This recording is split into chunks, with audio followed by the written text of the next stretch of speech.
கடந்த ஏப்ரல் மாதத்துக்கு பிறகு ஈரான் இஸ்ரேல் மேலே ஏவுகணை தாக்குதல் நடத்தியிருக்கு. இது ஏப்ரல் மாதத்தை விட மிக பெருசு. ஏன்னா 150 ஏவுகணைகளை பயன்படுத்தியிருக்கு. இந்த சமயம் ஹைப்பர்சோனிக் ஏவுகணைகளை பயன்படுத்தியிருக்கு. அதனால் 90% ஏவுகணைகள் சரியான இலக்கை அடைஞ்சிருக்கு. இஸ்ரேலோட வான் பாதுகாப்பு அமைப்பு என்ன சொல்லுதுன்னா, பெரும்பாலான ஏவுகணைகளை நாங்கள் வழிமறித்து தகர்த்துட்டோம் அப்படின்னு சொல்லுது. அங்கே இருக்க ஊடகங்கள் என்ன சொல்லுதுன்னா, இராணுவ தளங்கள், பள்ளிகள், சில உணவகங்கள் இதெல்லாம் தகர்க்கப்பட்டதான் அங்கே இருக்க ஊடகங்கள் தெரிவிக்குது. போர் சூழல்னு வந்தால் 2 பேரில் யார் பெரியவங்கன்ற சூழல் ஏற்படும். இதுக்காக பல ரிப்போர்ட்ஸ்களை எடுத்து பார்த்தா 2 நாட்டுக்குமே சில குறிப்பிட்ட திறன்கள் இருக்குது. அதை 2 நாட்டுமே ரகசியமாக வச்சுருக்காங்க. போர்னு வந்தால் அதில் யார் ஸ்பெஷலிஸ்ட்டாக இருப்பாங்கன்னு சொல்லிட்டு இப்போ பார்க்கலாம். இஸ்ரேல் கிட்ட அதிநவீன தொழில்நுட்ப வளர்ச்சி இருக்குது. அது மட்டும் இல்லாமல் அதுக்கிட்ட இருக்க IDF மிக திறன்பட செயல்படக்கூடியது. போன வீடியோவில் சொன்ன மாதிரி இஸ்ரேல் ஈரான் நாட்டில் பொதுமக்கள் மற்றும் அதிகாரிகள் பயன்படுத்தக்கூடிய பேஜரை ட்ராக் செஞ்சு அதை வெடிக்க வச்சுருக்காங்க. இதனால் சில பேர் இறக்கவும் செஞ்சுருக்காங்க. ஈரான் கமாண்டர் இறந்தார்ல, அவர் இறக்கும்போது அவர்கிட்ட பேஜர் இருந்ததாகவும் சில தகவல்கள் சொல்கிறாங்க. அந்தளவுக்கு தொழில்நுட்பத்தில் வளர்ந்தவங்க இஸ்ரேல். இப்போது இஸ்ரேல் கிட்டே இருக்க IDF என்னெல்லாம் பண்ணுறாங்கன்னு பார்க்கலாம். IDF ஈரான் அதிகாரிகள் எங்கெல்லாம் போகிறாங்க, யாரெல்லாம் சந்திக்கிறாங்க, எந்தெந்த அதிகாரிகளை எங்கெங்கே மாற்றிருக்காங்க, எந்தெந்த தலைவர்கள் என்னெல்லாம் செய்கிறாங்க, என்னென்ன திட்டங்கள்லாம் வகுக்கிறாங்கன்றதை தெளிவாக இன்ச் பை இன்ச்சாக இஸ்ரேலோட தலைமையகத்துக்கு சொல்லிகிட்டே இருக்காங்க.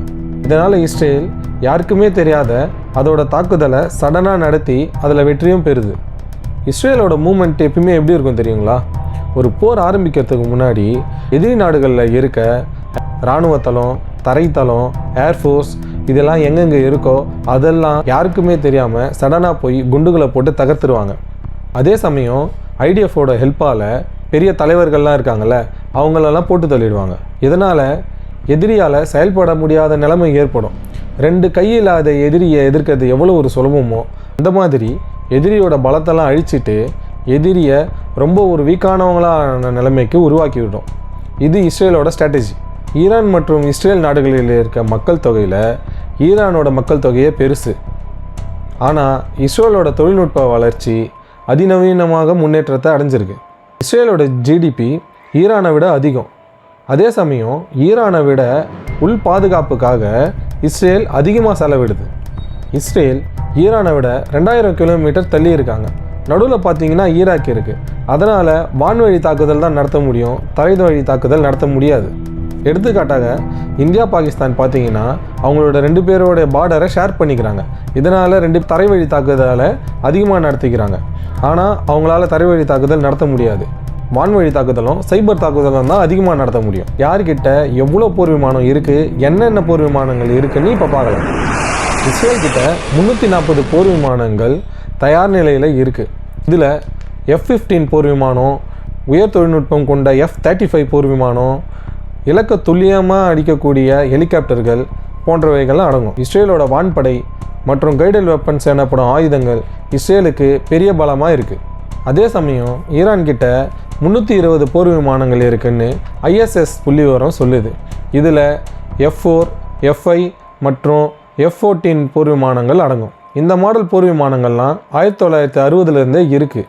சொல்லப்போனால் இது கொஞ்சம் பழைய மாடல் போர் விமானங்கள்னே சொல்லலாம். இதெல்லாம் பழுதாயிடுச்சுன்னா இதை பழுது பார்க்குறதுக்கு மாற்றுக் கருவிகள் கொண்டு வர்றதே கொஞ்சம் கஷ்டம்னு சொல்கிறாங்க.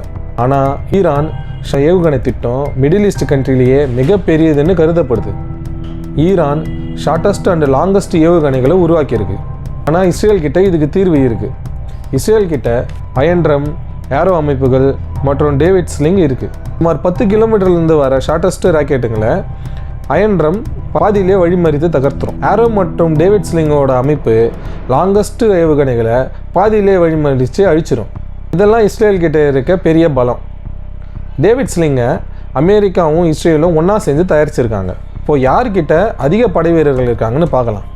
ASS ரிப்போர்ட்டு படி ஈரான் கிட்ட 6 லட்சம் படை வீரர்கள் இருக்காங்க. இஸ்ரேல் கிட்ட 1,70,000 படை வீரர்கள் தான் இருக்காங்க.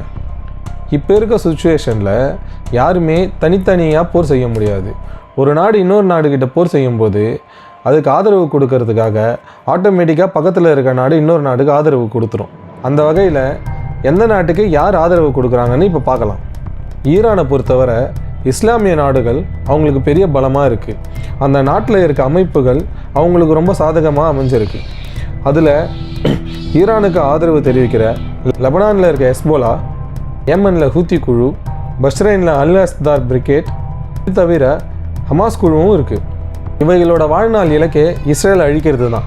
இஸ்ரேலை பொறுத்தவரை அமெரிக்கா தான் பேக் போன். இஸ்ரேலுக்கு தேவையான எல்லா சப்போர்ட்டும் அமெரிக்கா செய்யும். இஸ்ரேலுக்கு தேவையான போர்க்கப்பலை ஏற்கனவே கடல் வழியாக அனுப்பிச்சி வச்சிருச்சு.